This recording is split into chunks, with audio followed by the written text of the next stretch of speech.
The rain fell in sheets across the floor-to-ceiling windows of the penthouse, turning Seoul into a blur of neon and shadow. Kayamaka Ease stood motionless in the doorway of the master bedroom, her hands still on the cold brass handle.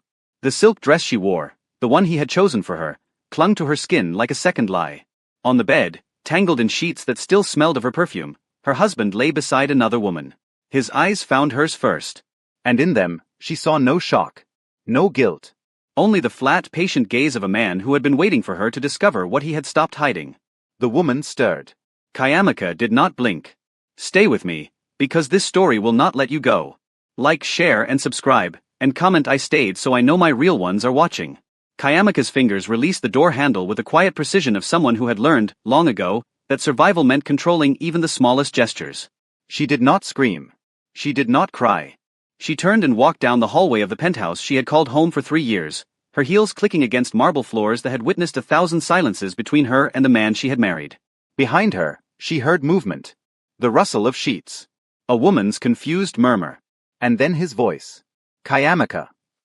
Kong Si-woo's voice was low, unhurried, as though he were calling her back to discuss a business matter rather than the ruins of their marriage. She did not stop. The elevator doors closed before he could reach her. Kayamaka pressed her back against the mirrored wall and stared at her reflection. 29 years old. Sharp cheekbones inherited from her mother. Eyes that had seen too much before she ever left Lagos. A body draped in designer silk, purchased with money she had never asked for and never wanted. The woman staring back at her looked composed. Inside, something was cracking. The elevator descended 47 floors. By the time it reached the lobby, she had rebuilt the wall around her heart, brick by brick. She would not give him the satisfaction of her tears. 3 years earlier, she had arrived in Seoul with a single suitcase and a law degree from the University of Lagos. She had come for opportunity, not love. She had found both. Or so she had believed. Kong Si-woo had not pursued her the way other men did, with flowers and flattery and promises that meant nothing. He had watched her. Studied her. Waited until she was drowning in visa complications and workplace prejudice, and then he had appeared like a life raft disguised as a predator. Marry me, he had said, as though proposing a merger rather than a marriage. And every door in this city will open for you. She should have asked why. She should have wondered what a man like him, heir to a construction empire that everyone whispered was built on blood, wanted with a Nigerian woman who had nothing but her pride and her intelligence. But she had been desperate. And he had been patient. The lobby of the Kong Tower was deserted at this hour. Kayamaka walked past the security desk, ignoring the guard's startled bow. Outside, rain soaked through her silk dress within seconds. She did not care. The cold felt cleaner than anything she had touched in months. A black car idled at the curb. The rear window rolled down. Get in. She recognized the voice before she saw the face. Park Jun-ho, Si-woo's most trusted lieutenant. The man who had never once looked at her with anything but quiet suspicion. I'm not going back, she said. I'm not taking you back. Jun-ho's face was unreadable in the shadows. I'm taking you somewhere safe. Before he decides what to do with you. The words landed like a threat wrapped in silk. Kayamaka understood, with sudden horrible clarity, that leaving Kong Si-woo would not be as simple as walking out the door. She got in the car. What choice did she have? The streets of Gangnam blurred past the tinted windows as Jun-ho drove in silence. Kayamaka studied his profile. The sharp jaw, the scar that ran from his ear to his collar, the way his hands gripped the steering wheel with the controlled tension of a man who had done violence and would do it again. Where are you taking me? She finally asked. A safe house. One the chairman doesn't know about. The chairman. She let out a bitter laugh. You mean my husband? Jun-ho's eyes met hers in the rearview mirror. I mean the head of the Kong Syndicate, he said quietly. The man you married without understanding what he truly is. The safe house was a modest apartment in a neighborhood Kayamaka had never visited, far from the gleaming towers and designer boutiques of her gilded cage. Jun-ho unlocked the door and stepped aside to let her enter. There's food in the refrigerator. Clean clothes in the bedroom. Stay here until I contact you. Kayamaka turned to face him. Why are you helping me? For a long moment, he did not answer. His gaze dropped to the floor, then lifted again, and in his eyes she saw something she had not expected. Guilt. Because I should have warned you 3 years ago, he said. And I didn't. The door closed behind him. Kayamaka stood alone in the silence, dripping rainwater onto a stranger's floor, and finally allowed herself to feel the weight of everything she had lost. She did not sleep that night. Instead, she sat on the narrow bed and replayed every moment of her marriage, searching for the signs she had missed. The late-night meetings Si-woo never explained. The men who bowed too deeply when he entered a room. The way his eyes went cold whenever she asked about his business. She had told herself it was cultural differences. Language barriers. The natural distance between two people who had married for convenience rather than love. But she had felt something for him. That was the part that burned. Somewhere between the arrangement and the betrayal, she had started to fall for the man who shared her bed. The man who remembered how she took her tea. The man who once stood in the rain for an hour waiting for her because she had forgotten her umbrella. Small kindnesses. Calculated, perhaps. But she had believed them. Morning light crept through the blinds. Kayamika showered, changed into the clothes Junho had left. Simple black trousers, a white blouse, and found her phone on the kitchen counter. 17 missed calls. All from Si-woo. She deleted them without listening. Then a text arrived from a number she did not recognize. Don't trust Junho. He works for someone else. Get out now. Kayamika stared at the message, her heart pounding. Before she could move, the apartment door opened. But it was not Junho who entered. It was a woman. Tall, elegant, dressed in a cream-colored coat that probably cost more than Kayamika's entire wardrobe from Lagos. Her face was familiar. Too familiar. You're the woman from the hotel, Kayamika said slowly. 2 months ago. The one who spilled wine on my dress at the charity gala. The woman smiled. My name is Yoon Soo-yeon, she said. And I've been trying to warn you about your husband for 6 months. Soo-yeon sat across from Kayamika at the small kitchen table, her manicured hands wrapped around a cup of tea she had made herself. You think I'm his mistress, Soo-yeon said. The woman you saw in his bed last night. Kayamika said nothing. I'm not. That woman is someone else entirely. Soo-yeon's smile turned bitter. I'm something worse. I'm his cousin. And I've spent the last year trying to destroy him. The words hung in the air like smoke. Why? Kayamika finally asked. Soo-yeon's eyes hardened. Because 15 years ago, Kong Si-woo killed my brother. And the family covered it up. Kayamika listened as Soo-yeon unraveled a history she had never suspected. The Kong family was not merely wealthy. They were the power behind half of Seoul's construction industry, and the shadow empire that controlled what happened in the spaces no one talked about. Protection. Smuggling. Debts collected in blood.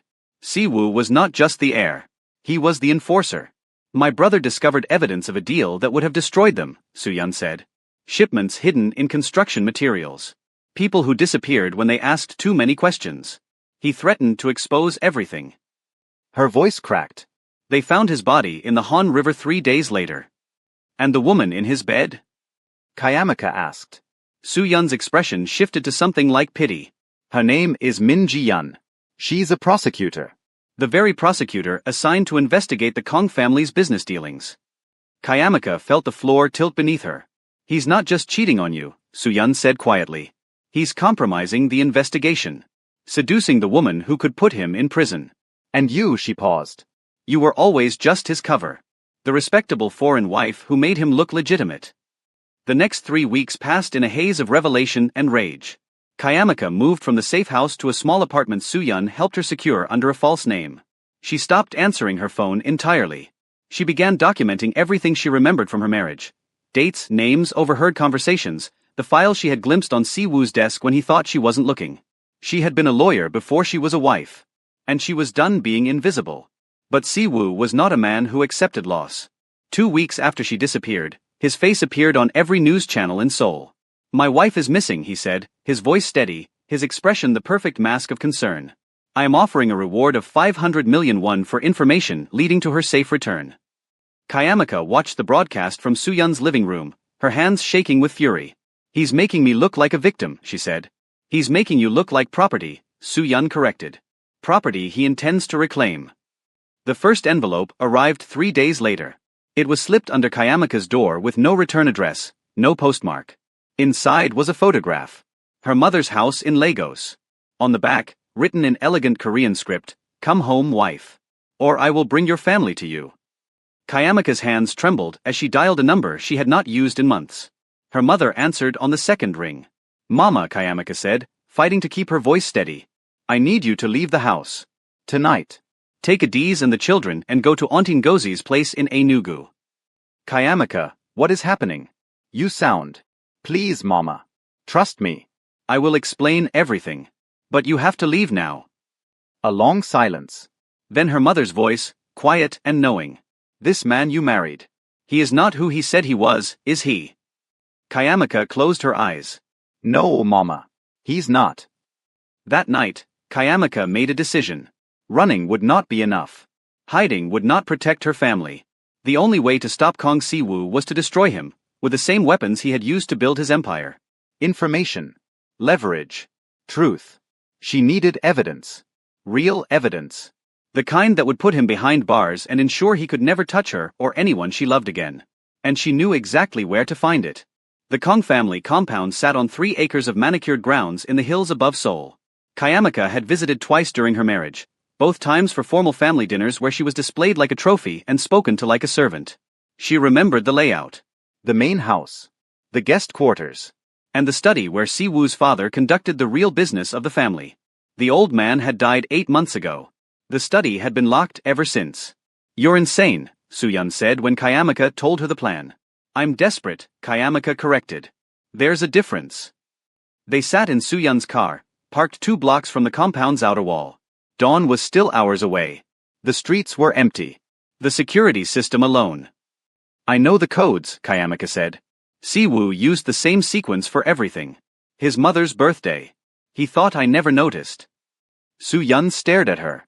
"And if you're wrong?" Kayamika met her gaze. "Then I'll be the one who disappears into the Han River. But at least I'll have tried." The compound was quieter than she expected. Kayamika scaled the back wall using a gardener's ladder she'd spotted during her previous visits. Her heart pounded against her ribs as she dropped into the manicured darkness of the estate. The main house loomed ahead, its windows dark. She moved along the shadows, counting her steps, remembering the path she had walked a dozen times beside the man who now hunted her. The study was in the east wing. A separate entrance. A keypad lock. And beyond it, every secret the Kong family had ever kept. The code worked. Kayamika held her breath as the lock clicked open and the heavy oak door swung inward. The study smelled of old paper and expensive leather. Moonlight filtered through curtains that hadn't been opened in months. Dust coated every surface. She moved quickly, her lawyer's mind cataloging everything she saw. Filing cabinets. A wall safe behind a portrait. A computer that looked ancient but was probably deliberately so. She started with the filing cabinets. An hour later, she had photographed over 200 documents. Shipping manifests. Bank transfers. Names and dates that connected the Kong construction empire to half a dozen shell companies across Southeast Asia. And at the bottom of the last drawer, a folder marked with a single word. Jaeangi. Inside was a list of names. 15 of them. Each one crossed out in red ink. At the bottom of the list, in Siwoo's handwriting, completed. Kayamika's stomach turned. She knew what she was looking at. 15 people. 15 problems. 15 lives ended by the man who had once promised to protect her. She photographed the folder. Then she heard footsteps. The door to the study opened before she could hide. And standing in the doorway, his white shirt unbuttoned at the collar, his chest tattoo visible, the serpent and lotus that she had traced with her fingers 100 times in the darkness, was Kong Siwoo. "Hello, wife," he said quietly. His eyes moved to the folder in her hands. "I was wondering when you'd finally stop running." Kayamika did not move. Her phone was in her pocket. The photographs were already uploaded to a secure cloud server. Whatever happened next, the evidence would survive. But she was trapped. And Siwoo knew it. He stepped into the study and closed the door behind him. The click of the lock was louder than her heartbeat. 3 weeks, he said. 3 weeks of silence. "Do you know how many people I had searching for you? Do you know how many people are on that list?" She shot back. His jaw tightened. "That list is not your concern. Everything about you is my concern. I was your wife. You are my wife." His voice dropped, dangerous. "Until I say otherwise." He moved toward her, and Kayamika held her ground. She had spent 3 years learning the rhythms of this man. The way his anger simmered beneath the surface. The way his control only cracked in private, when no one else could see. But she had never seen him like this. There was something new in his eyes. Something almost desperate. "Did you think I wanted this?" he asked, his voice barely above a whisper. "Did you think I enjoyed watching you walk out that door? You had another woman in our bed. Ji-yeon means nothing to me. That's supposed to make it better?" He stopped, close enough that she could smell his cologne, the same scent that had once made her feel safe. "Nothing I have done," he said slowly, has ever been about what I wanted. Kayamaka stared at him. Then what is it about? Power? Control? The family legacy you care about more than any human being. Siwoo's hand shot out and gripped her wrist, not hard enough to hurt, but firm enough that she couldn't pull away. It's about survival, he said. Mine. And yours. He leaned closer.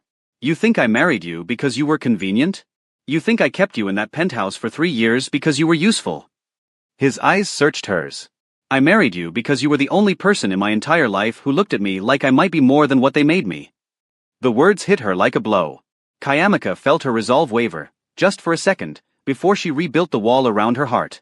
You killed people, she said flatly. 15 names on that list. All dead.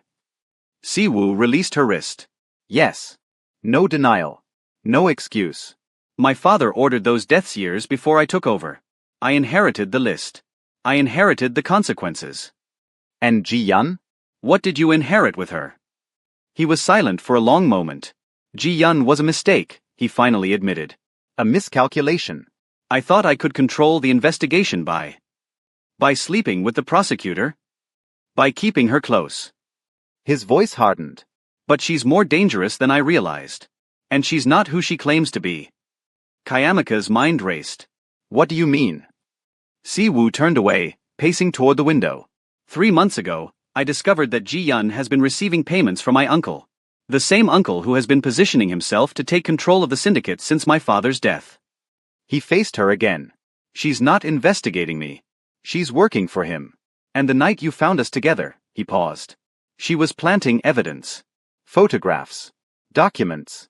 Things that would make you leave and never look back. Kayamaka's heart stopped. She wanted me to find you. She wanted you gone, Siwoo confirmed. Because you were the one variable she couldn't control. The wife who might actually see through everything. He took a step toward her. You were never just cover, Kayamaka. You were my weakness. The one thing my enemies could use against me. His voice dropped. And they did. She didn't want to believe him. Every instinct screamed that this was another manipulation, another layer of lies designed to pull her back into his orbit. But something in his voice rang true. The desperation she had heard earlier wasn't an act. It was fear. If your uncle is behind this, she said slowly, then why are you here alone? Where are your men? Your security. Siwoo's expression flickered. Because my uncle has spent the last 3 weeks turning them against me. Half my people think I've lost control. The other half are waiting to see who wins. He met her eyes. I came alone because you were the only person I could trust to tell me the truth. The irony wasn't lost on her. The man who had built an empire on lies now needed her honesty. Kayamaka looked down at the folder in her hands. The list of names. The evidence of everything he had done, or at least, everything his family had ordered. She could destroy him with this. Walk out of this study, send the files to every news outlet in Seoul, and watch his world burn. But something stopped her. Not love. Not anymore. Something darker. Curiosity. Your uncle, she said. What's his name? Kong Dong-wook. And Ji-Yun reports to him? Directly. Kayamaka's mind assembled the pieces. Then she's not a prosecutor. She's a plant. Someone he inserted into the investigation to gather evidence against you, real or fabricated. Siwoo nodded.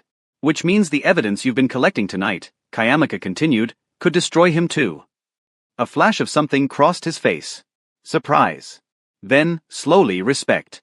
You always were smarter than you let on, he murmured. Kayamaka ignored the compliment. If I help you, she said, it's not because I forgive you.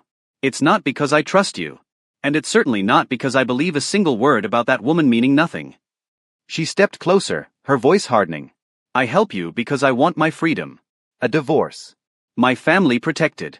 And a guarantee that I walk away from this city without looking over my shoulder for the rest of my life. Siwoo studied her for a long moment. Then he nodded.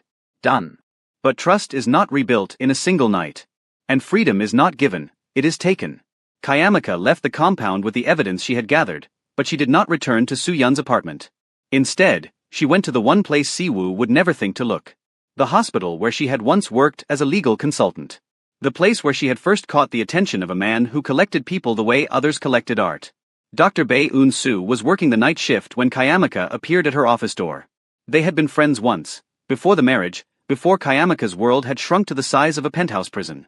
My God, Eun-soo whispered, rising from her desk. Everyone's been looking for you. I know. The police, the news. I know. Kayamaka closed the door behind her. I need somewhere to stay. Just for a few days. Somewhere no one will find me. Eun-soo studied her face. What did he do to you? Kayamaka let out a breath. It's not what he did. It's what I'm about to do to him. The next 3 days were a blur of planning. Kayamaka contacted Soo-yeon and shared everything she had learned, the truth about Ji-yeon, the uncle's betrayal, the evidence buried in the Kong family archives. Soo-yeon listened in silence. When Kayamaka finished, she asked only one question. Do you believe him? Kayamaka hesitated. I believe he's afraid. And afraid men don't lie the same way confident men do. That's not an answer. It's the only one I have. The plan took shape slowly. If Kong Dong-wook was orchestrating a takeover, he needed 2 things: evidence against Si-woo and an opportunity to present it. The annual Kong Group shareholders meeting was scheduled for the following week. 300 of Seoul's most powerful figures gathered in one room. The perfect stage for a coup. He'll expose Si-woo publicly, Kayamaka said. Use Ji-yeon's testimony, the planted evidence, everything. And once the shareholders turn against him, the syndicate's business will follow. Soo-yeon frowned. So we expose Dong-wook first. We expose them both. Kayamaka's voice was cold. Let the entire Kong Empire eat itself alive. And then I walk away. With everything I need to start over. But the night before the shareholders meeting, everything changed. Kayamaka's phone buzzed at 3 in the morning. A text from an unknown number. He knows where you are. Run now. She didn't stop to question it. She grabbed her bag, the files, and slipped out of the hospital through a service entrance. Behind her, she heard footsteps. Voices. And then, unmistakably, Si-woo's command cutting through the darkness. Find her. Whatever it takes. Kayamaka ran. Through back alleys, across rain-slicked streets, past neon signs that blurred into streaks of color. She didn't know if he was chasing her to protect her or capture her. And she was done waiting to find out. An hour later, she stood at the entrance to a building she had never visited but knew well from Soo-yeon's descriptions. The headquarters of the National Prosecution Service. If the evidence was going to bring down the Kong Empire, it needed to be in the right hands. And Kayamaka was done trusting anyone but herself. She was halfway up the steps when a car pulled to the curb behind her. The door opened. Ji-yeon stepped out. And behind her, walking slowly through the rain like a man who had all the time in the world, was Kong Dong-wook. I had a feeling you'd come here, Ji-yeon said, her smile cold. The righteous lawyer seeking justice. Dong-wook stopped beside her.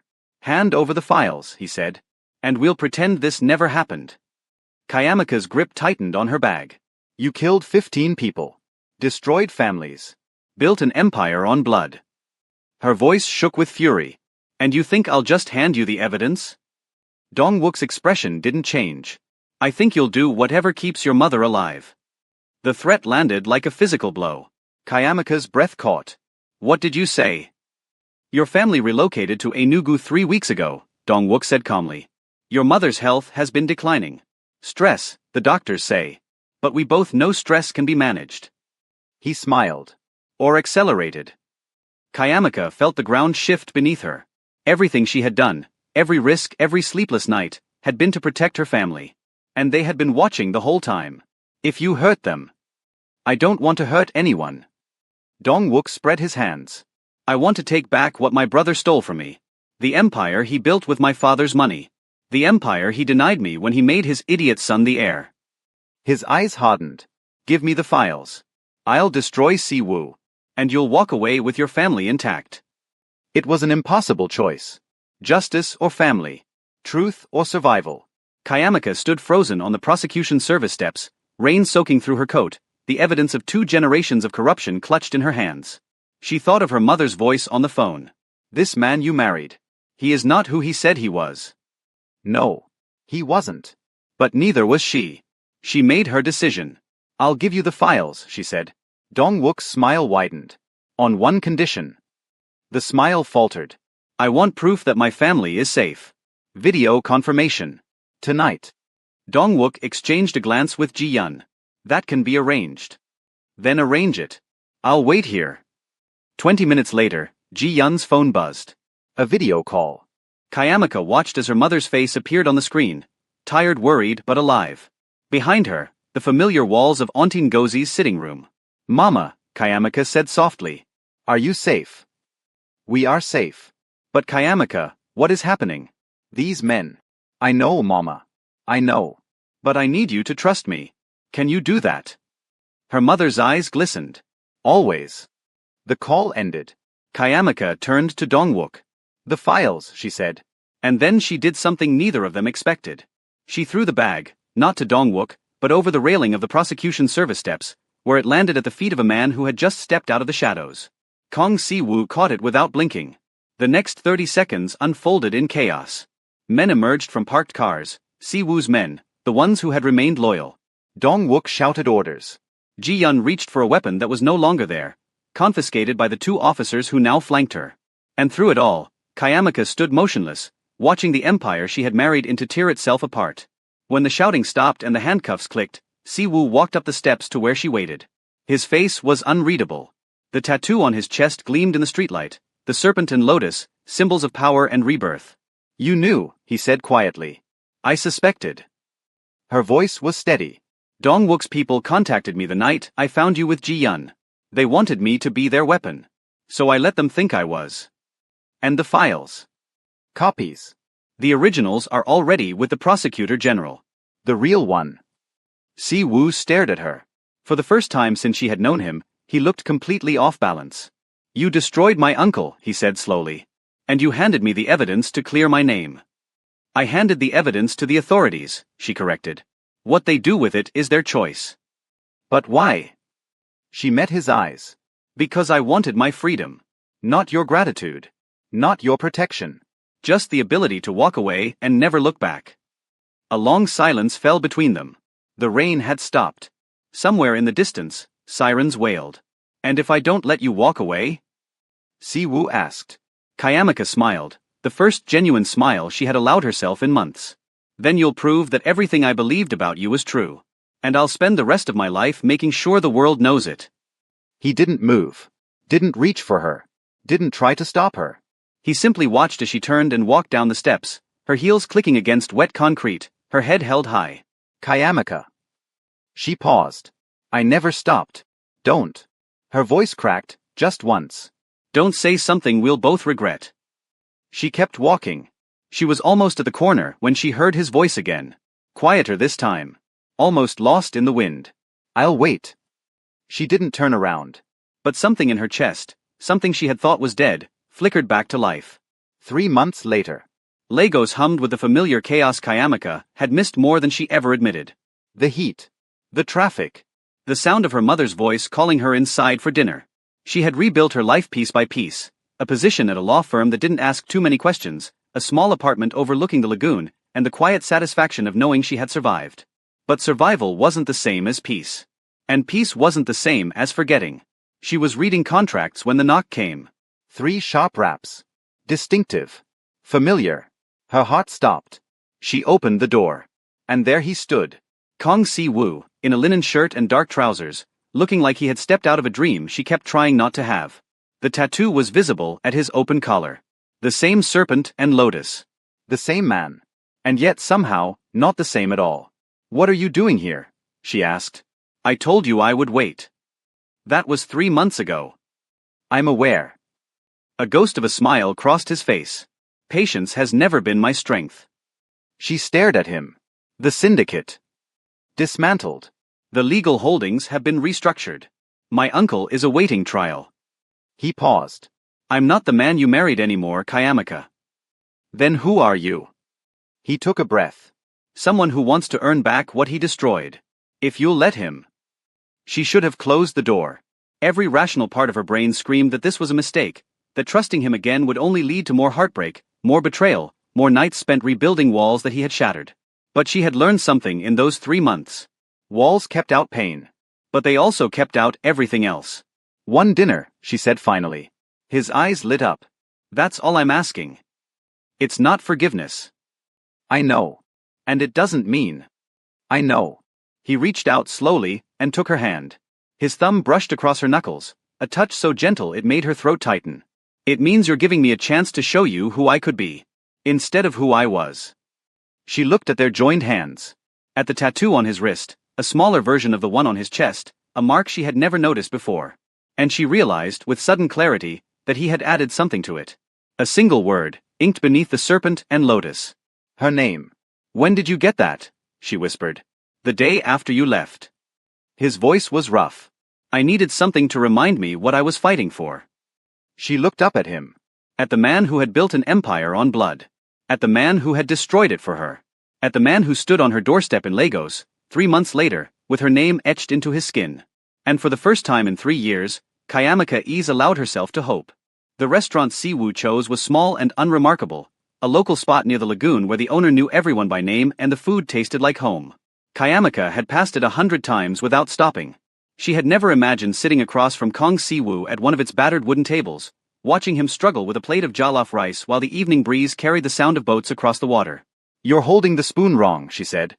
He looked up, startled. "Am I?" "This isn't Seoul. We eat with our hands here." She demonstrated, scooping rice into her palm with practiced ease. "Like this." He stared at her for a moment. Then slowly, he set down his utensils and copied her technique. "Better?" he asked. "Worse?" "But at least you're trying." Dinner lasted 3 hours. They talked about everything and nothing. Her work at the law firm, the weather in Lagos, the way the city had changed since she left. They did not talk about Seoul. They did not talk about the marriage. They did not talk about the woman in their bed or the list of names or the night she ran through rain-soaked streets while his men hunted her. Some truths needed to wait. When the check came, Kayamaka reached for it. Siwoo caught her wrist. "Let me. I can pay for my own dinner." "I know you can." His eyes met hers. "But I'm asking you to let me do this. Not because I owe you. Because I want to." She hesitated. Then slowly, she withdrew her hand. "One dinner doesn't erase anything." "I know. It doesn't mean I trust you." "I know that too." He held her gaze. "But it's a start, isn't it?" He walked her home through streets that smelled of rain and exhaust and roasting meat from the vendors who never seemed to sleep. At her door, they stood in silence for a long moment. "I'm staying at the Eco Hotel," he said. "Room 412. If you want to talk. Or if you don't. I'll be there." "How long?" "As long as it takes." She studied his face in the dim light. "What if it takes years?" "Then I'll be here for years." "What if I never forgive you?" He was quiet for a moment. "Then I'll spend the rest of my life trying to earn something I may never deserve." His voice dropped. "But I won't stop. Not until you tell me to." She did not invite him in. But she did not tell him to stop. And as she watched him walk away into the Lagos night, Kayamaka realized that something had shifted between them. Not forgiveness. Not yet. But the first fragile threads of something that might someday grow into trust. The weeks that followed became a strange kind of courtship. Siwoo did not push. He did not demand. He simply showed up. At her office with coffee. At the law firm's community events with quiet donations that bore no name. At the doorstep of her mother's house with traditional Korean gifts that made her mother cluck with suspicious approval. "He is persistent, this one," her mother observed one evening. "He destroyed our life, Mama. And now he is trying to rebuild it." Her mother's eyes were knowing. "The question is whether you will let him." Kayamaka did not have an answer. Not yet. But the past was not finished with them. 1 month after Siwoo's arrival in Lagos, a letter appeared at Kayamaka's office. No return address. No postmark. Inside was a photograph. Siwoo and Ji-yeon, standing together outside a courthouse in Seoul. The timestamp was from 2 weeks ago. Kayamaka's blood turned to ice. He had been in Seoul. He had been with her. And he had said nothing. She confronted him that evening at his hotel. The photograph was crumpled in her fist. "Explain this." Siwoo looked at the image, and something dark crossed his face. "Where did you get this?" "It doesn't matter. Explain." He took a slow breath. "Ji-yeon is testifying against my uncle. She agreed to cooperate in exchange for reduced charges. I was there to finalize the terms of her deal." "And you didn't think to tell me you were going back to Seoul? To meet with her?" "I was going to tell you tonight. After the fact. Because I knew how it would look." His voice was strained. "And I knew you would assume the worst." Kayamaka felt the familiar walls rising around her heart. "Someone sent me this photograph deliberately," she said slowly. "Someone who wanted me to see you with her." Si-woo's expression sharpened. Who? I don't know. There was no return address. He reached for his phone. I need to make a call. You need to explain why I should believe a single word you say. He stopped. Met her eyes. Because I have spent the last month proving to you that I am not the man I was. Because I came to Lagos with nothing but hope and the clothes on my back. Because, his voice cracked. Because I love you, Kayamaka. And I have never said those words to anyone in my entire life. The confession hung between them. Raw. Terrifying. Real. Kayamaka's hand loosened on the photograph. Someone is trying to tear us apart, she said quietly. Then we don't let them. How? He stepped closer. Together. The way we should have done from the beginning. That night, they sat side by side on the hotel balcony, watching the lights of Lagos flicker below. Si-woo's phone sat between them, a list of possible suspects glowing on the screen. The photograph was recent, Kayamaka said. Which means whoever sent it had access to the courthouse. Someone inside the prosecution. Or someone who paid for access. Your uncle is in custody. But his network isn't. Si-woo's jaw tightened. Dong-wook may have lost his freedom, but he hasn't lost his reach. The thought sent a chill down her spine. If he's still trying to destroy you. He's trying to destroy us. Si-woo turned to face her. The photograph wasn't sent to hurt me. It was sent to make you doubt me. To drive you away again. He reached out and took her hand. Don't let him win. Kayamaka looked at their joined fingers. At the tattoo on his wrist. At her name, inked into his skin like a promise. I need time, she said. I know. And I need proof. Real proof that I can trust you. He nodded. What do you need? She met his eyes. Access to everything. Your finances. Your communications. The details of every meeting you've had since you left Seoul. He didn't hesitate. Done. The files arrived the next morning. 3 years of records. Bank statements. Emails. Phone logs. Kayamaka spent 2 weeks reviewing them. What she found was not what she expected. There were no secrets. No hidden payments. No evidence of anything except a man who had systematically dismantled the empire he was born to inherit. Charitable donations to organizations she had mentioned casually in conversation. Investments in Nigerian businesses she had once said deserved more attention. Transfers to a medical fund in Enugu, where her mother's healthcare had mysteriously become free. And at the bottom of the files, a document she almost missed. A signed agreement, dated 2 years ago. A legal commitment to transfer full ownership of the Kong family's legitimate holdings to a trust in her name, in the event of his death. She stared at the document for a long time. He had been planning for her future before she even knew she wanted one without him. She found him at the hotel, sitting on the balcony where they had talked that night. You were going to give me everything, she said. He looked up. I still am. If you want it. Why? Because you deserve it. He stood, facing her. Because the only thing I've ever done right was marrying you. And I spent 3 years not realizing it. That's not an answer. Then here's the truth. He stepped closer. I don't deserve you. I never did. But I spent every day since you left trying to become the man who might. And if that means signing over everything I own to prove it, then that's what I'll do. Kayamaka felt the last wall crumble. Not because of the money. Not because of the gesture. Because she finally saw what she had been too afraid to believe. He had changed. Really, truly changed. And he had done it for her. She closed the distance between them. Her hands found his chest. The tattoo pulsed beneath her fingertips. One condition, she whispered. Anything. You stay. Here. In Lagos. With me. He let out a breath. For how long? She looked up at him. Forever. The kiss that followed was nothing like their first. No desperation. No power imbalance. No calculation. Just two people who had found their way back to each other through fire and rain and 3,000 miles of doubt. When they finally pulled apart, the sun was setting over the lagoon. Si-woo's forehead rested against hers. I love you, he said again. I know. Is that your answer? She smiled. No. She pulled back just far enough to meet his eyes. This is. And she kissed him again. But some stories do not end with a kiss. And some enemies do not stay buried. 2 weeks later. Kayamaka was working late at the law firm when her phone buzzed. A video call from an unknown number. She answered without thinking. And froze. On the screen was a face she had hoped never to see again. Kong Dong-wook. He was sitting in what looked like a prison visiting room, his hands folded calmly on the table. "Hello, niece-in-law," he said.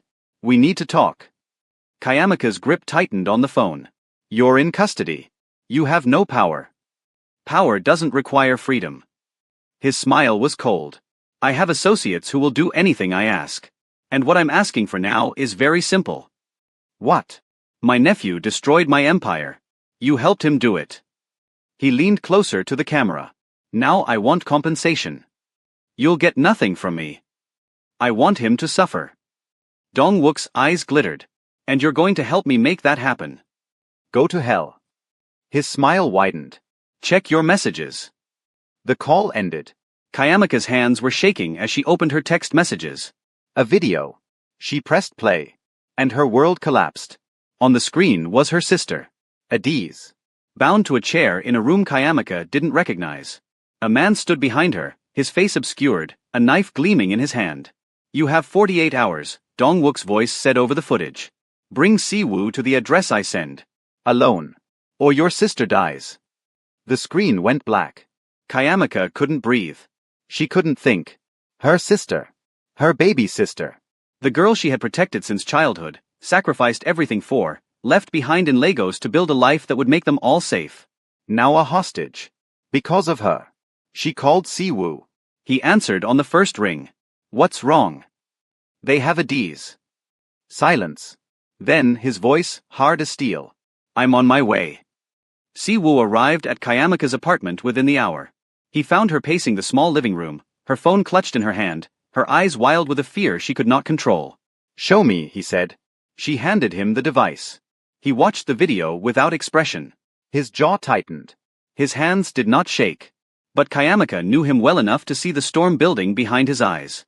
When did this arrive? 20 minutes ago. And the address? She pulled up the text that had followed the video. A set of coordinates. Nothing more. Si-woo studied them for a long moment. "This is Dong-wook's final play," he said quietly. "He knows he's finished. The trial starts in 2 weeks. This is his last chance to hurt me. Through my sister. Through you." His eyes met hers. "He knows what you mean to me now. And he's using it." Kayamika's voice cracked. "If anything happens to Adiz, nothing will happen to her." Si-woo's voice was steady, absolute. "I promise you." "How can you promise that?" "You don't even know where she is." "I know my uncle." He reached out and gripped her shoulders. "He's arrogant.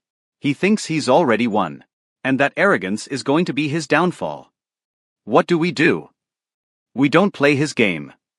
Si-woo's expression hardened. "We change the rules."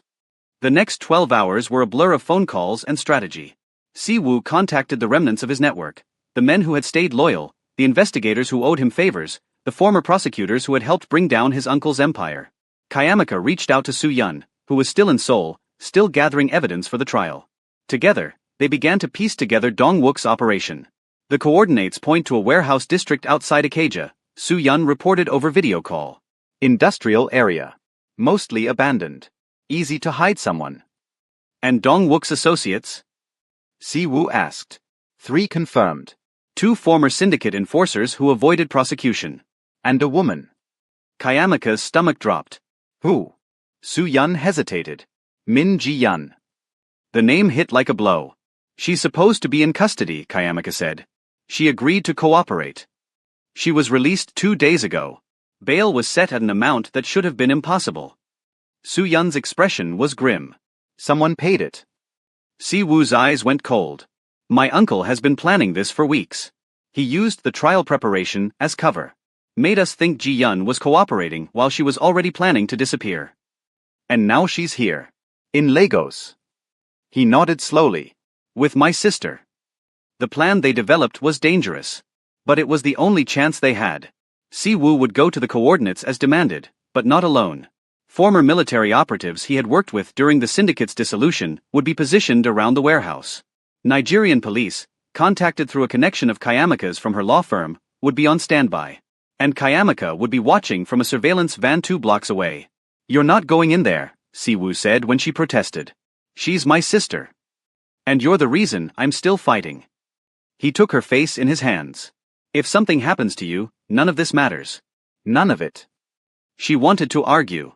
But she saw the desperation in his eyes, the fear he had been hiding since the moment he arrived. Promise me you'll come back, she whispered. I promise. The warehouse. 11:47 at night. Siwoo approached the rusted metal doors alone, his hands visible at his sides. The night air was thick with humidity and the distant hum of generators. He had worn the linen shirt deliberately, the one that showed the tattoo on his chest. The serpent and lotus. Kayamika's name on his wrist. If this was his last night alive, he wanted to die wearing her mark. The doors opened. Ji-Yun stood in the threshold, a gun held loosely at her side. Hello, Siwoo. Her smile was bitter. I was wondering if you'd actually come. Where is she? Inside. Alive. For now. He stepped forward. Ji-Yun raised the weapon. Not so fast. First we talk. She led him through the warehouse, past crates and shadows and the distant drip of water from a damaged roof. In the center of the space, lit by a single hanging bulb, sat Adiz. Bound. Gagged. Terrified. But alive. Siwoo felt his heart unclench by a fraction. Let her go, he said. This is between me and Dongwook. She has nothing to do with it. She has everything to do with it. Ji-Yun circled around him. Your uncle wanted to destroy you through the woman you love. But Kayamika is too well protected now. Too visible. So we took the next best thing. And what does he want in return? Ji-Yun stopped. Your confession. On camera. Every crime you've ever committed. Every death you've ordered. Everything. That would put me in prison for the rest of my life. That's the point. Siwoo looked at Adiz. At the fear in her eyes. At the way her body trembled against the ropes. Then he looked at Ji-Yun. Fine. Her eyebrows rose. Fine. I'll give you the confession. Release her first. Not how this works. Then it doesn't work at all. His voice hardened. You want me to destroy myself on camera? I need to know she's safe. Otherwise, I have no reason to cooperate. Ji-Yun studied him for a long moment. Then she pulled out her phone. Bring the car around. We're making the exchange outside. The next 5 minutes stretched into eternity. Adiz was lifted from the chair, her bonds loosened enough that she could walk, and led toward the warehouse doors. Siwoo followed, his eyes never leaving her. At the threshold, Ji-Yun stopped. The confession first. Release her first. A standoff. And then, from somewhere in the darkness, a shot rang out. Chaos erupted. Ji-Yun dove for cover. The enforcers scattered. Siwoo grabbed Adiz and threw them both behind a stack of crates as bullets tore through the warehouse. Stay down, he ordered. She nodded, too terrified to speak. He pulled a knife from his boot, the one piece of insurance he had allowed himself, and moved toward the source of the gunfire. The operatives had moved in early. Something had triggered their advance, a signal Siwoo didn't recognize. But he wasn't going to question it. The next 3 minutes were violence and shadow. Bodies moving through darkness. The crack of weapons. The thud of men falling. When the shooting stopped, Siwoo stood over Ji-Yun's crumpled form. She was alive. Barely. A wound in her shoulder. You should have stayed in Seoul, he said quietly. Her laugh was wet, pained. Your uncle will destroy you. Even from prison. Even if it takes years. Let him try. The police arrived 7 minutes later. Adiz was rushed to a medical van, shock blanket wrapped around her shoulders, a paramedic checking her vitals. Kayamika burst from the surveillance van and ran to her sister, pulling her into an embrace so tight that neither of them could breathe. I'm sorry, Kayamika sobbed. I'm so sorry. It's not your fault. Adiz's voice was hoarse but steady. It's never been your fault. Behind them, Siwoo stood alone in the warehouse doorway, watching the sisters reunite. His hands were shaking. But he did not let anyone see. The days that followed were a blur of statements and medical checks and conversations with officials who needed explanations. Ji-Yun was taken into custody, this time with no possibility of bail. The two enforcers were identified as wanted criminals in 3 countries. And Kang Dong-wook, isolated in his Seoul prison cell, received word that his final gambit had failed. Reports said he did not speak for 3 days afterward. Kayamika did not leave Adiz's side for a week. They stayed at their mother's house in Lagos, surrounded by family, surrounded by love. And every evening, without fail, Siwoo arrived at the door. He did not ask to be let in. He simply waited. Until Kayamika came out to meet him. You saved her, she said one night, standing on the porch beneath a sky full of stars. We saved her. He reached for her hand. Together. You could have died in that warehouse. I almost did. Why? Her voice cracked. Why risk everything for someone you barely know? He was quiet for a moment. Then he lifted her hand to his lips. Because she's part of you, he said simply. And everything that's part of you matters to me. The kiss that followed was different from all the others. Deeper. More certain. A promise sealed beneath the Lego stars. 1 month later. The courtroom in Seoul was packed. Journalists, dignitaries, and members of Korea's most powerful families had gathered to witness the trial of Kang Dong-wook, the man who had tried to destroy an empire and failed. Kayamika sat in the front row, her hand in Siwoo's. She had not planned to be here. But some endings needed to be witnessed. The evidence was overwhelming. Bank records. Testimony from Ji-yun, who had chosen cooperation over decades in prison. Documents that traced Dong-wook's schemes back 15 years. And at the center of it all, the list. 15 names. 15 deaths ordered by a man who believed power was worth any price. When the verdict came, guilty on all counts, Kayamika felt something release inside her. Not joy. Not triumph. Just relief. The man who had threatened her family, hunted her across continents, and tried to destroy everything she loved would never hurt anyone again. After the verdict, Si-woo led her through the crowd to a private room at the back of the courthouse. There's one more thing, he said. He reached into his jacket and pulled out a small box. Kayamika's breath caught. Si-woo. This isn't a proposal, he said quickly. Not yet. Not until you're ready. He opened the box. Inside was a ring, simple, elegant, with a single diamond that caught the light like a trapped star. This is a promise, he said. That whenever you're ready, whether it's tomorrow or next year or 10 years from now, I'll be waiting. Tears spilled down her cheeks. You're impossible. I know. You're arrogant and stubborn and you never listen. Also true. And I love you. He went still. What did you say? She took the ring from the box and slid it onto her finger. I said I love you. She looked up at him, her eyes bright. And I'm ready. The kiss that followed drew scattered applause from the handful of people who had followed them out of the courtroom. Neither of them cared. 6 months later. The wedding was held in Lagos. Not in a cathedral or a grand ballroom, but in the garden of Kayamika's mother's house, beneath a canopy of white flowers and flickering lanterns. 300 guests had been invited. Only the ones who truly mattered attended. Kayamika wore white, a dress designed by a Nigerian designer she had loved since childhood, with traditional patterns woven into the fabric. Si-woo wore black, a suit cut to perfection, with a single lotus flower pinned to his lapel. The tattoo on his chest was visible beneath the open collar of his shirt. The serpent and lotus. Her name on his wrist. The ceremony was short. The vows were long. Kayamika spoke of resilience, of survival, of learning to trust again after trust had been shattered. Si-woo spoke of redemption, of becoming worthy of something he had never expected to find. And when the officiant asked if they would take each other, for better or worse, for richer or poorer, in sickness and in health, they both said yes before he finished the question. The reception lasted until dawn. Music. Dancing. Food prepared by Kayamika's aunties, who had spent 3 days in the kitchen and refused all offers of help. At some point, Si-woo's mother arrived, a woman Kayamika had only met once, who had disapproved of the marriage from the beginning. She watched them dance. And when the song ended, she approached. You make him happy, she said stiffly. I did not expect that. Neither did I, Kayamika admitted. A long pause. Perhaps I was wrong about you. It was not an apology. But it was a start. As the sun rose over Lagos, Si-woo and Kayamika stood on the balcony of the hotel suite they would share that night. Below them, the city was waking up. Horns. Voices. The eternal, chaotic symphony of home. Thank you, Si-woo said quietly. For what? For not giving up on me. He turned to face her.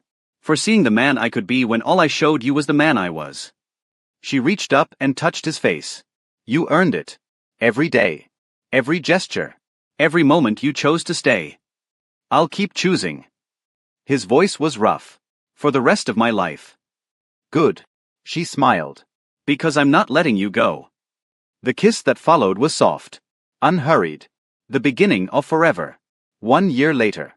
Kayamika stood in the doorway of their new home, a house on the outskirts of Lagos, with a garden where her mother could plant vegetables and a study where Si-woo could work without the constant hum of the city. He had given up the empire entirely. The construction holdings had been sold to a consortium that promised to run them legally. The money had been divided among charities, former employees, and the families of those who had suffered under the syndicate's rule. What remained was enough to live comfortably. More than enough.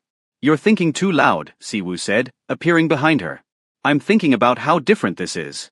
From everything I expected. Different good. She turned to face him. Different perfect. He pulled her close. His hand rested on her stomach, on the slight swell that had appeared over the past month. Neither of them had planned it.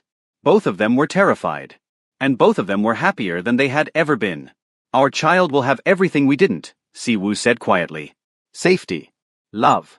A home where they never have to be afraid. Kayamaka nodded. And they'll know where they come from. Both sides. The strength of your people and the resilience of mine. Korean and Nigerian. The best of both worlds. He kissed her forehead. I like the sound of that. Epilogue, 5 years later. The little girl had her father's eyes and her mother's smile. She ran through the garden, chasing butterflies and laughing at nothing, while her grandmother watched from a chair beneath a mango tree. Kayamaka and Siwoo stood on the porch, his arm around her waist, watching their daughter discover the world. Do you ever think about Seoul? Kayamaka asked. Sometimes. Do you miss it? He considered the question. I miss the person I could have been if I'd grown up somewhere else. But I don't miss the person I was. He turned to look at her. That person would never have found you. So no regrets? Only one. He smiled. That I didn't meet you sooner. Their daughter ran back to them, holding a flower she had picked from the garden. For you, Mama, she said, pressing it into Kayamaka's hand. Thank you, baby.